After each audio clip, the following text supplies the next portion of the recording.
if you're into reincarnation, one of the biggest questions that people who are into reincarnation ask ourselves is, how many lives have I had? Have I just had one past life? Have I had hundreds? How do I find that out?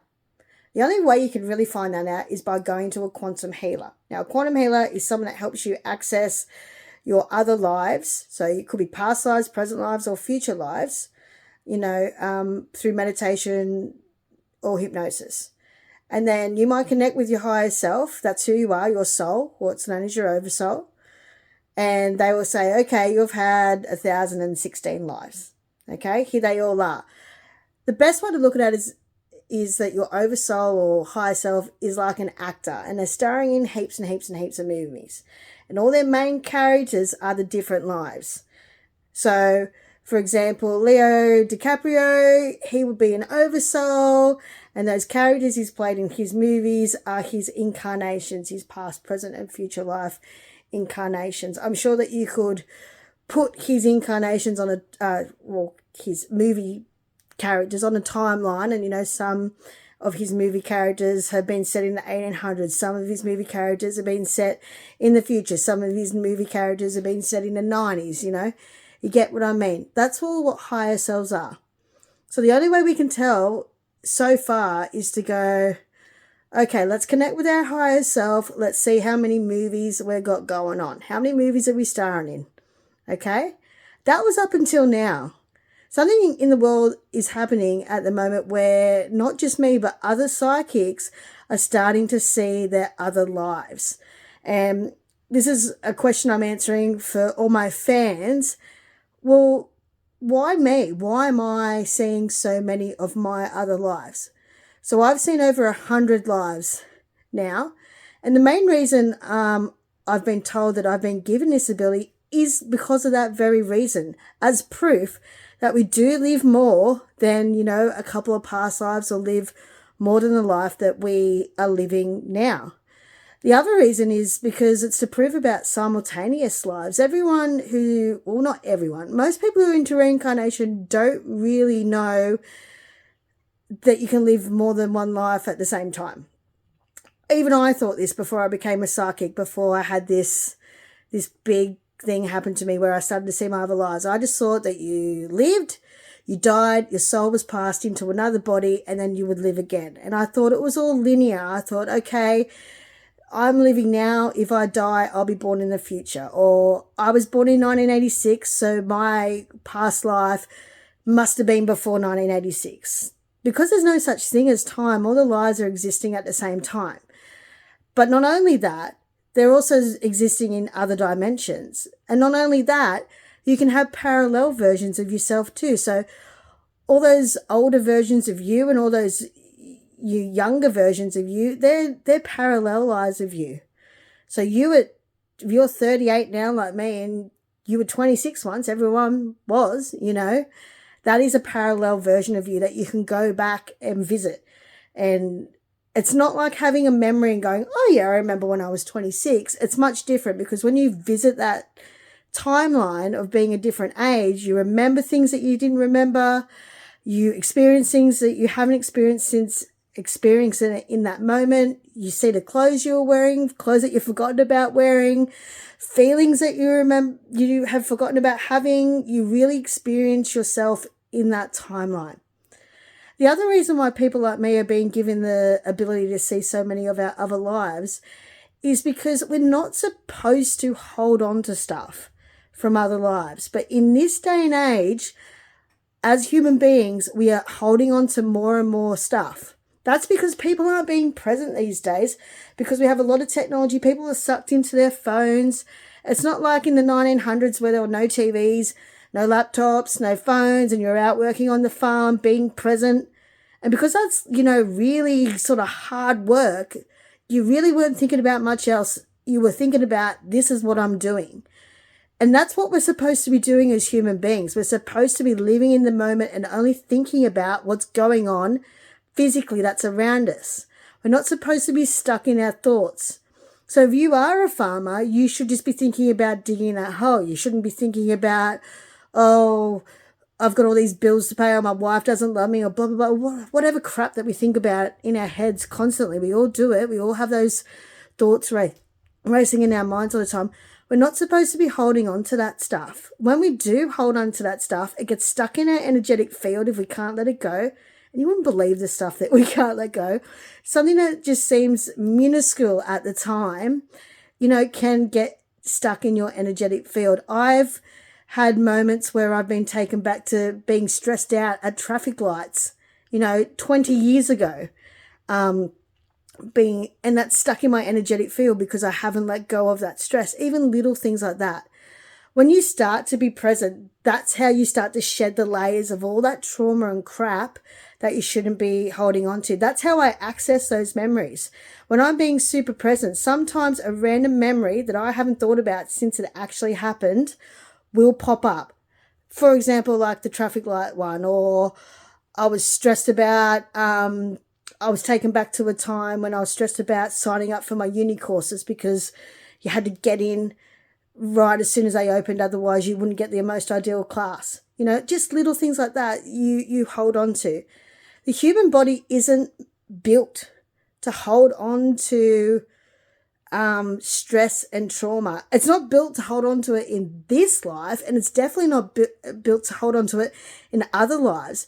But the problem is that we're holding on to it from every life, and it can only take so much. Our body is like a computer, basically. Like we have a hard drive and can only store so much trauma data, and we need to let go of it, because when we hold on to that trauma data, not only does it seep into our energetic field, but then it seeps into our physical body.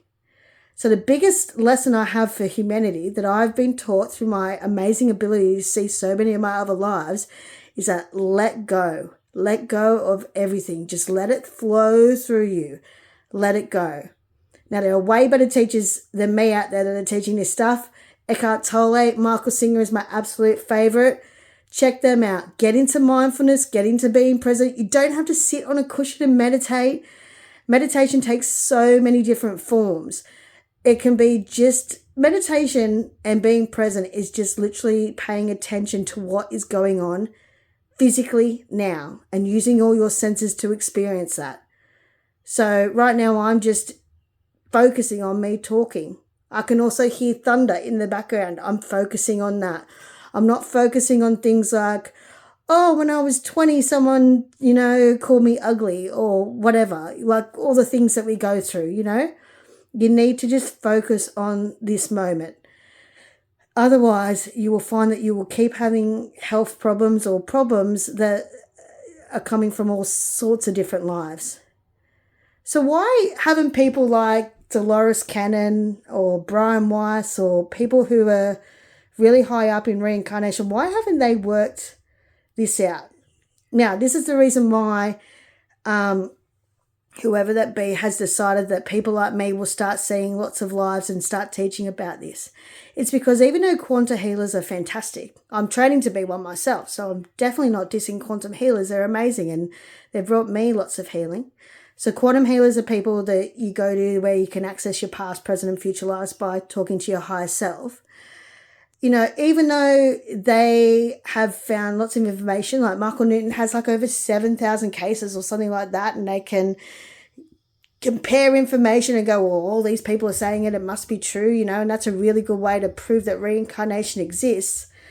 The thing is, even though they might have 7,000 clients, they're not taking those clients into different lives over 100 times. I mean, I'm sure Michael Newton, with all his clients, I don't think he would have had them in a chair regressing them over 100 times. He might have only had them 2 or 3 times. And you need to find out more information about the quantum field and how it works, you need to be able to connect to your higher self more than a few times. So even though those accounts of reincarnation are just fantastic and mind-blowing, and I love it, and I love everything that's done for reincarnation, that's only accounts of clients that have maybe only accessed their higher selves 3 or 4 times under that study. I'm not saying that they've only accessed it 3 times in their life. I'm saying they might have only accessed it 3 times or less in that study. I really doubt that people like Dolores Cannon, they had clients that they regressed or progressed or whatever. They took to other lives over 100 times. So the problem is, like any conversation with anybody, if you only speak to them 3 times compared to 100 times, you're going to know very little about them compared to someone that you spoke to over 100 times.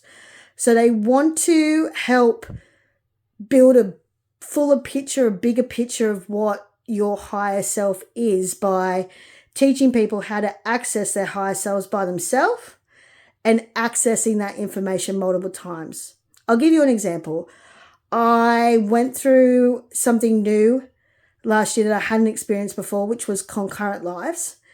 Now, concurrent lives they're happening at the exact same time. So like right now it's about 3 p.m. in New South Wales, Australia, where I live, right? Concurrent life might be happening at the exact same time. So same date, same year, same time on the clock, but it's happening in a different dimension. So I'd seen lives where I knew it was happening right now, like at the exact same time. So I'd seen a life, I was like half awake, half asleep at 3 a.m. and I knew it was happening at the exact same time, but it was in a different dimension and things were a bit off. It wasn't like our world. They had like a bike, but it wasn't like our bikes. You know what I mean? So things were a bit off. And I'd experienced myself twice in a week dying in those concurrent lives. And it was pretty full on because I'd experienced death without actually dying. So I had all the sort of shock and trauma you would get from dying, but lived through it. So essentially I had 2 near-death experiences in the space of a week. So it really shook me at the time. And I sought, some expert advice. So I got in touch with someone that was super high up in the Michael Newton Institute. And I thought he would have heard of this stuff before, he will be able to help me make sense of it.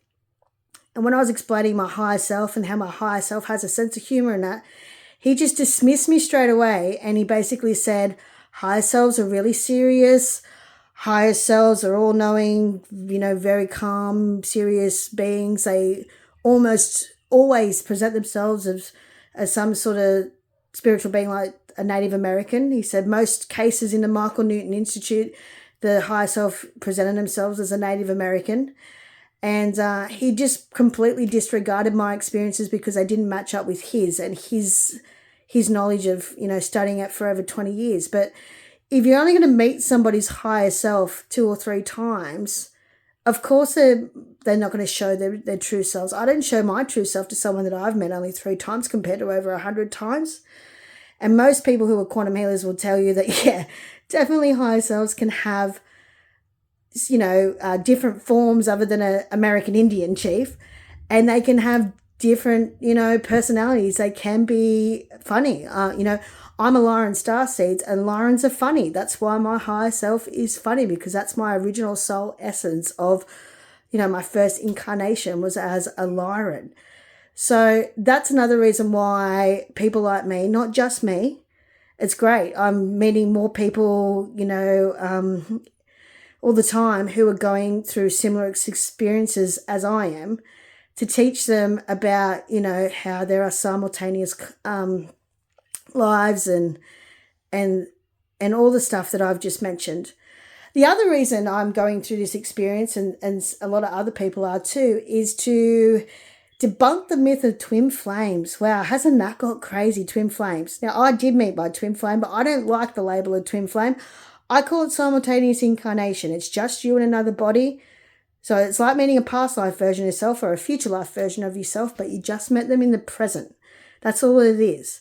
And you usually decide to meet yourself to teach yourself some valuable lessons, because who is a better teacher than your own soul? Okay? And what better way to realize you're a soul than meeting your own soul? Okay? It really sucks that there's this big focus on twin flames being like your ideal romantic counterpart and all this pain you have to go through to go with them. It's just been blown out of proportion. So, the powers that be, they've gone, what the hell? Whoa. This was not meant to happen. We need people out there teaching the truth about twin flames. Twin flame is just you in another body.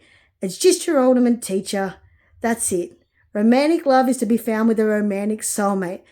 Okay, and that's just a soulmate. Everyone in your life is a soulmate, and they change roles. In some lives, they'll be your romantic soulmate. In other lives, they'll be something else. They might be your neighbor, your dad, your brother, your sister, your garbage man, whatever. Sometimes they're your romantic soulmate. Sometimes they're your romantic soulmate in more than one life. But the roles change. And I can tell you now, like I've said in my other videos, that romantic soulmates are the best type of love. Other than self-love, romantic soulmates are the best type of love. That's what you should be aiming for. So yeah, I'm here to teach about the real truth about twin flames and how to get out of that agony of focusing on someone that, you know, is unrequited love. It's quite sad. I don't know why that has been popularized so badly. And you know, 90% of people who think they're in a twin flame relationship actually aren't, which is great. It's so great. They should be ecstatic, okay? Because a romantic soulmate is what you're aiming for. So if you're in a loving, committed relationship with someone and you love each other and you express it every day, that is fantastic, okay? That's what we all want. That's beautiful. One of the most beautiful things about being a human is that we get to share love with somebody else. So forget about the labels and focusing on that. Just be happy that you're experiencing love. It's really beautiful. Anyway, to check out more of my content, please check out my pages on Facebook, which is Psychic Time Traveler and The Real Truth About Twin Flames.